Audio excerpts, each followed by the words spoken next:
Hoy, en Historias que no debemos olvidar, hablaremos sobre el caso de Lacey Fletcher.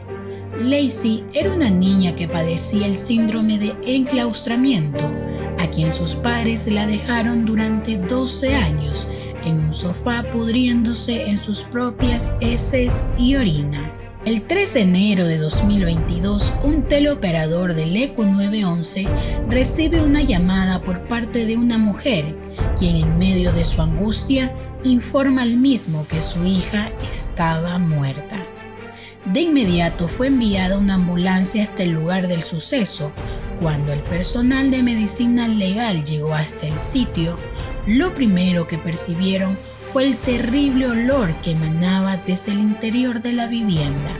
Pero esto no era todo, ya que la escena que estaban por presenciar los dejaría atónitos, pues parte del cuerpo de la joven se había fusionado con el sofá en el cual se encontraba recostada, además de verse totalmente cubierta en sus propias heces y orina. La terrible escena despertó total incertidumbre en las autoridades, quienes de inmediato iniciaron una investigación, sospechando que se trataba de un posible homicidio. La víctima fue identificada como Lacey Fletcher, de 36 años. Su cuerpo fue encontrado en circunstancias que los forenses describen como abominables. Estaba semidesnuda, sentada en posición erguida y dentro de un agujero en medio del sofá donde fue hallada. Para ser más específicos, Lacey se encontraba prácticamente sembrada hasta la altura de los hombros y sofocada entre sus propios desechos fecales.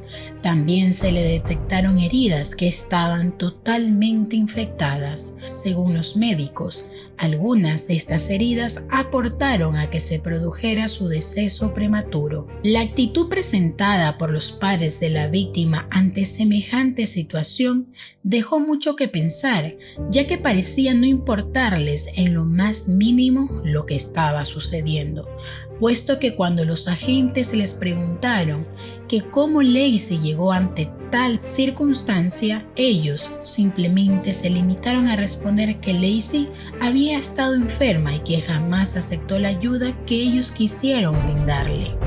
Debido a las pruebas encontradas en el lugar de los hechos, las autoridades descartaron la idea de que Lacey había fallecido en circunstancias naturales, tal como los padres quisieron hacerles creer, y convencidos de que se encontraban ante el peor de los casos de negligencia que hayan visto nunca jamás, catalogaron al hecho como un acto de homicidio y consideraron que Lacey merecía justicia. Iniciaron una minuciosa investigación en contra de sus padres. Lacey Fletcher nació el 25 de noviembre de 1985. Al ser hija única, vivía junto a sus padres, Clay y Sheila Fletcher, de 65 y 64 años respectivamente. Su domicilio estaba ubicado en Luisiana, Estados Unidos, lugar en el que suscitaron dichos acontecimientos. Sus padres eran bastante respetados dentro de la comunidad. Sheila se desempeñaba como asistente del fiscal de la ciudad, pero renunció a su cargo el 24 de enero de 2022.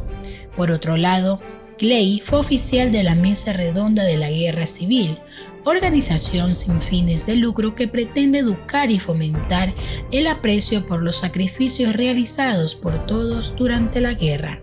En conclusión, eran personas de lo más normales, dedicadas a tareas cotidianas, o al menos eso es lo que aparentaban. Lacey parecía tener una infancia bastante normal. Asistió a un colegio bautista donde era miembro del equipo de voleibol. Lo que desconocían muchas personas es que Lacey padecía de autismo, un trastorno psicológico que se caracteriza por la intensa concentración de una persona en su propio mundo interior y la progresiva pérdida de contacto con la realidad exterior. es decir, es una afección relacionada con el desarrollo del cerebro que afecta la manera en la que una persona percibe al socializar con su entorno, lo que hace que se generen problemas en la interacción social y la comunicación. Pese a esto, sus compañeros de colegio la describieron como una chica normal y divertida. Debido a esta condición, sus padres decidieron sacarla del colegio cuando apenas cursaba el 9º grado y comenzaron a educarla en casa, perdiendo desde entonces todo tipo de contacto con el exterior. Un amigo muy allegado a la familia mencionó que la última vez que vio a Lacey fue cuando ésta tenía 15 años y que se veía muy bien de salud, ya que era una adolescente a la que le gustaba ejercitarse. En el año 2016, cuando volvió a ver a sus padres, les preguntó sobre el paradero de su hija, pensando que tal vez se había comprometido y que esto la llevó hacia otro destino, pero estos simplemente le respondieron que la chica aún seguía en su hogar, que se encontraba bien y rápidamente cambiaron el tema de conversación.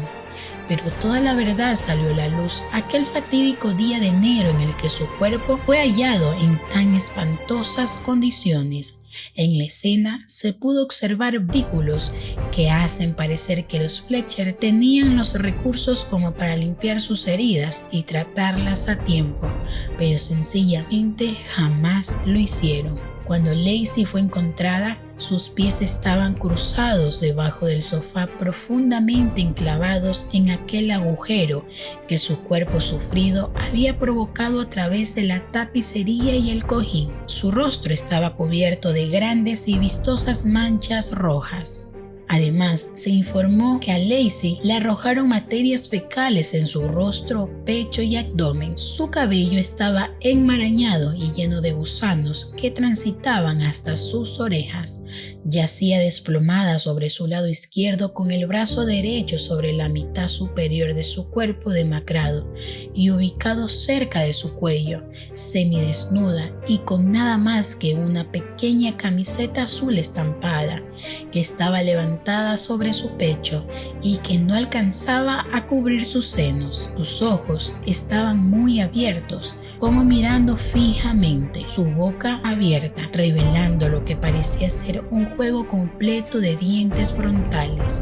La postura de Lacey irónicamente presentaba una posición en la que una persona podría sentirse muy cómoda, pero en su caso fue una postura de intento de supervivencia. Pesaba tan solo 43 kilos y también había sido infectada por el virus de la COVID-19. Se presume que estuvo sentada en el mismo lugar durante aproximadamente 12 años, hasta el punto de parecer haberse fusionado con el mueble. El médico forense Big Han, quien realizó el levantamiento del cadáver, mencionó lo siguiente: cuando entré por primera vez en la casa, olía a heces. Para decirlo cortésmente, apestaba, y cuando me aproximé al cuerpo, este estaba literalmente enterrado en un agujero, lleno de heces líquidas y orina. Nunca había visto algo así. La carne de sus glúteos parecía estar gastada o devorada por todos esos años que no se había movido del sofá. Tenía áreas amarillas en carne viva donde la piel prácticamente había desaparecido. Otras áreas, como su espalda, estaban ennegrecidas, producto de la descomposición. La autopsia realizada a Lacey determinó que murió por negligencia médica grave que condujo a una desnutrición crónica, inanición aguda, inmovilidad, formación de úlceras agudas, osteomielitis, que es una infección ósea que finalmente la condujo a la sepsis. También se descubrió que la chica sufría de síndrome de enclaustramiento, una forma de parálisis severa que impide a la persona su movilidad, pero que mantiene su conciencia. Si bien su muerte quedó registrada el 3 de enero del presente año, el médico forense cree que murió 24 o 48 horas antes.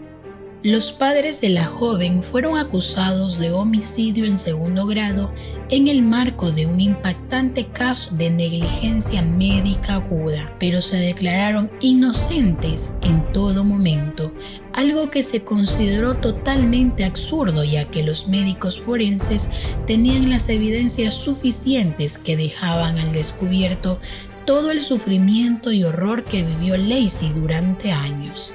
Nadie podía creer que estos padres habían sido capaces de someter a su propia hija a tan dolorosa situación. Cuando se les preguntó el por qué habían permitido que su hija llegara hasta ese punto, ellos respondieron que sufría de ansiedad social severa cuando era adolescente y que por eso no salía de su casa. También la acusaron de que ella se negaba a levantarse del sofá y que orinaba y defecaba en diferentes sitios, como toallas y hasta en el suelo. Otra pregunta que se les realizó fue ¿por qué no la habían llevado a un médico en más de 20 años? A lo que simplemente respondieron que ella había estado en su sano juicio como para tomar sus propias decisiones. Además, aseguraron que regularmente limpiaban sus heridas y la alimentaban, cosa que evidentemente era mentira. Días después del suceso, Sheila y Clay informaron a las autoridades que ellos no se encontraban en casa cuando su hija falleció, intentando así salir bien librados de las acusaciones ostentadas en su contra, pero esto solo provocó que la sociedad los viera como unos auténticos desalmados, ya que mientras ellos estaban de viaje, su hija estaba muriendo poco a poco en ese viejo sofá. Asimismo, indicaron que en 2010 habían buscado ayuda para su hija, pero que ella lo había rechazado. Normalmente, cuando un niño o adolescente se enferma, lo primero que hacen sus padres es llevarlo hasta un hospital o clínica para ser revisados por algún especialista. Pero esto solo lo haría un padre que realmente ama a su hijo y se preocupa por su bienestar. Pero este no era el caso de Lacey, pues sus padres nunca la llevaron con un doctor. Lo único que hicieron fue pedir consejos a un médico respecto a la condición de su hija, pues según ellos afirmaban que ella no quería salir ni hablar con nadie, mucho menos levantarse del sofá, y que desde aquel entonces decidieron dejarla a su suerte. Pese a que las autoridades tenían todas estas evidencias a la mano, sus padres no fueron detenidos enseguida. Y no fue sino hasta después de 4 meses en que por fin se dio la orden de ser arrestados, y como este caso es aún muy prematuro, todavía no han sido esclarecidas las fechas exactas en las que habrían sido puestos a órdenes de la justicia. Algunos dicen que fue el lunes 2 de mayo el día en el que Sheila y Clay Fletcher fueron arrestados y acusados con cargos de asesinato en segundo grado por la muerte de su hija, pero que al poco tiempo fueron liberados. Sheila habría sido liberada el 3 de mayo en horas de la noche bajo una fianza de $300,000, un poco más de 24 horas después de su arresto, mientras que Clay habría permanecido una noche más en el calabozo en Clinton, Luisiana, luego de que el precio de su fianza no pudo arreglarse a tiempo. Posterior a esto, Sheila fue fotografiada por un medio de comunicación regresando nuevamente a la cárcel el miércoles por la mañana para recoger a su esposo después de solucionar el problema de la fianza. La primera lectura de cargos en contra de los Fletcher estaba prevista para el mes de octubre del presente año, pero hasta el momento no hay ninguna información que corrobore si esto efectivamente se llevó a cabo o no. No te olvides de suscribirte al canal, darle like y comentar el video y compartirlo para que más personas conozcan sobre este hecho. Nos vemos en una próxima historia.